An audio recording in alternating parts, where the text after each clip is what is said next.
നേരം പോയി ഇങ്ങോട്ട് ഇവിടെ വെച്ചേ. ചിക്കൻ റെഡി ആയിട്ടുണ്ട്. പുള്ളി മിമിക്രി കലാകാരനാണ്. ഈ പ്രോഗ്രാം ഇല്ലാത്ത സമയത്ത് എന്നെ സഹായിക്കാൻ വേണ്ടി പാചകത്തിനൊക്കെ വേണ്ടി ഇവിടെ വരും. അതെ. അപ്പൊ കണ്ടാ നീ കരിമ്പിനേല ചേനട്ടാ നിക്കണത്. ഇത് കരിമ്പനടിച്ച പോലെ ഇരിക്കണ്. കരിമ്പനടിക്കുമ്പോ ഇങ്ങനെ അടിക്കും. എടാ നീ അങ്ങനെ കളിയൊക്കൊന്നും വേണ്ട. പുള്ളി ഒരു സർക്കാർ ജോലിക്കാരനും കൂടിയാണ്. സർക്കാർ ഉദ്യോഗസ്ഥനാണ്. നിനക്ക് ഇവിടെ ചിക്കൻ കറി വെക്കാനായിട്ട് വന്നത്. എടാ അംഗനവാടിയിൽ ആയാണ് പുള്ളി. നീയാ അംഗനവാടിയിലെ പിള്ളേർക്കുണ്ടല്ലോ 4 കിലോന്റെ അരി ചോറാൻ ഉണ്ടാക്കും. ഇവനായ ലായനാണ്. ഞാൻ പറഞ്ഞുതരാം. 3:45 ഇവൻ തന്നെ കയറ്റും. ഇവന്റെ വയറ് കണ്ട പിള്ളേരെ ഇവിടെ പട്ടിക്കടായിട്ട് കൊണ്ടുവന്നിരിക്കുന്നു. കളിക്കാം. എന്നിട്ട് സാധനം എടുക്കണ്ടേ? ഇപ്പൊ എടുക്കണ്ടല്ലേ? സാധനം എടുക്കാൻ വരട്ടെ.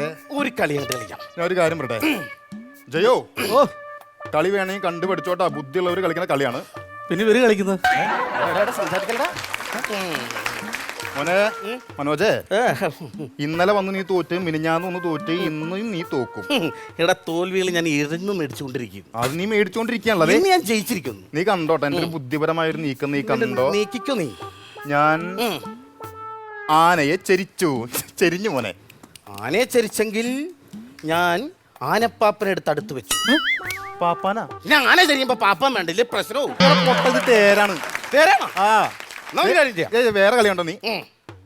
ഞാൻ ഷെയ്ക്കടിച്ച്. ഷെയ്ക്കല്ലടാ ചെക്ക്.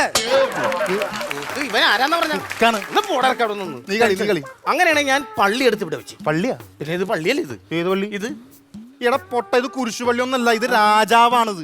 ആണോ? ശരി, രാജാവ് കുരിശാവും. വേറെ മാറ്റി കളിക്കാൻ. അങ്ങനെയാണെങ്കിൽ ഞാൻ ഈ ആടുന്തല എടുത്ത് ഇവിടെ വെച്ചാലോ? ആടുന്തലേ? എടാ ഈ രാജാവിനെ ഈ സൂപ്പടിക്കാൻ കൊണ്ടുവന്ന് വെച്ചിട്ട് സാധനമാണോ ഇത്?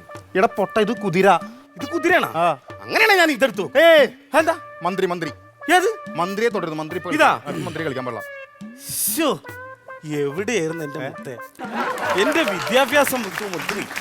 എന്റെ മകളുടെ ആ അഡ്മിഷന്റെ കാര്യം ഒന്ന് റെഡിയാക്കാന്ന് പറഞ്ഞിട്ട് വല്ലതും നടക്കും. വീടോടെ